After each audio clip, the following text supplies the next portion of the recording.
Hi, I'm Delusion Dispeller. I've been thinking about what my next video would be about, and I have decided to make this video about something a lot of people have come to me and asked me, which is, what is it with the narcissist? Why can they just move on like nothing happened? Why do they act that way in the first place? How can they be so cruel when I loved them with all my heart? And, are they really that callous of people that they don't have feelings and can just do what they do and not care? Okay, when I say they don't care, I'm trying to shut my phone off here so we don't get interrupted.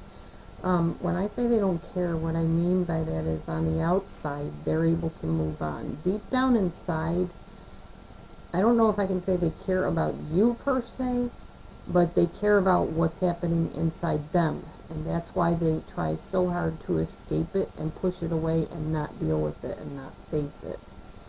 So, that is the tragedy of being a narcissist. Let's talk about what this movie is entitled, what this video is entitled, what is really going on inside a narcissist. On the surface, on the outside, what you're seeing is that the narcissist appears to be very successful in his life or her life. I'm going to say his just because it's easier than switching back to him or her or his or her. So realize I'm talking about both males and females, because a narcissist can be either, although science proves so far that the majority are men and women tend to be borderline personality disorder people. Okay, so what you're seeing on the outside is there's this person, and they're grandiose and they're successful and they seem to be having it all and achieving everything they want. They're living it up, basically, usually at your expense or whoever the victim is.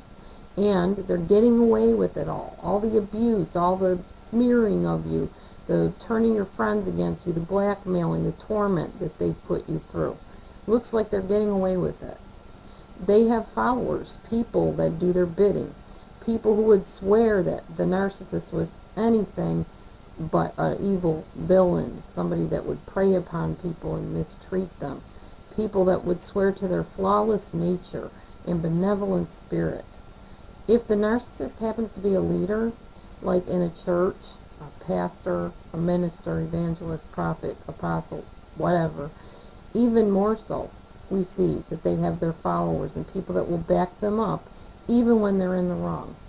You see this in politics, you see it in schools, you see it in other authoritarian circumstances where there happens to be a leader in charge. Hold on one second. Lost my page. Okay.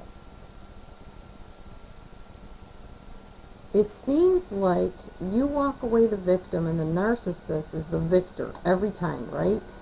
Let's discuss what's really going on deep inside our controlling, manipulative, troubled, and significant other, the narcissist. First of all, the narcissist most likely became the way, he or she is, based on a very troubled past. It usually involves either being abused verbally, physically, emotionally, psychologically, spiritually, or it can mean, in other ways, neglect, being starved, ignored, treated like they were a burden, or otherwise targeted in some way as someone that is not worth paying attention to or acknowledging or nurturing. Perhaps the narcissist was the star child of the family. People were singing his praises to the point that he learned, never let them see you sweat. Always have all the answers. If it's a pastor's child, a lot of times that's the case. You always have to look just so, always have to behave a certain way, always be ready to answer the congregation and be polite and smile and say thank you and please and represent us, because we're a ministry family, so you don't want to make us look bad. Keep the family secrets. That's another thing that they're told. What happens in these four walls stays here. Got it? Make us proud. Don't disappoint us. You are our favorite child. You're the prince or the princess of the family. You are a little sports star, prima ballerina, little executive, little doctor-to-be, whatever. Or there may be other ways in which the child needs to perform and please at all times, and that's what they learn. Their worth is based on performance.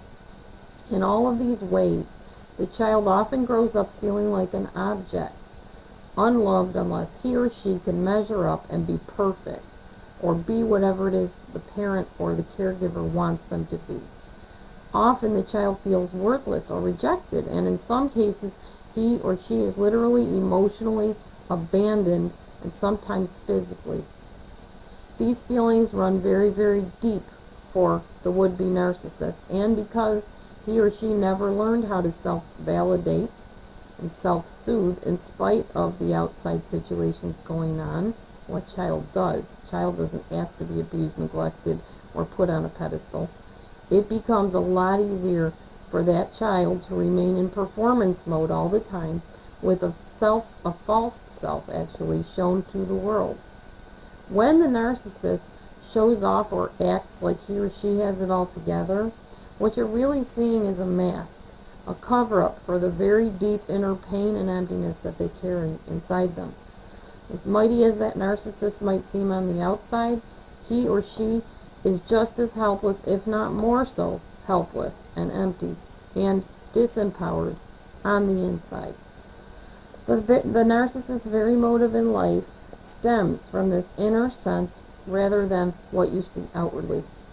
Over and over again, that narcissist comes from this empty place inside of him in a relationship and keeps fulfilling what he or she suspects is true, that everyone will always leave me because I'm worthless and hopeless and useless.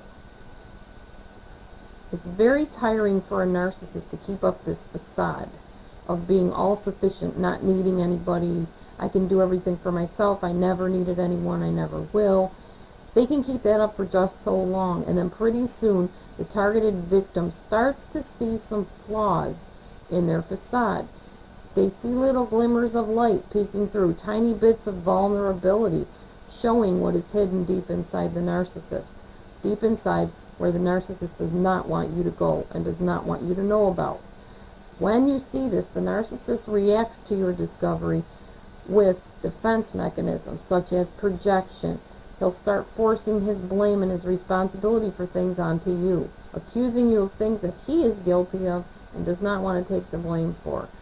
He will double bind you, setting you up to do something but then making it impossible for you to do it. Such as, you need to go out and get a job, but he'll never let you have the car so you can go and fill out applications and go to interviews, that kind of thing. He might use power posturing, promising you something. This happens in churches all the time. I'm going to give you a role as my assistant pastor as soon as you complete such and such. And then you complete it, and the time comes for you to be put in the position, and you never see the position. So, promising, not delivering. Sometimes the narcissist, when confronted and when noticed, will act in passive-aggressive ways, punishing you in indirect, suspicious ways, sometimes through other people.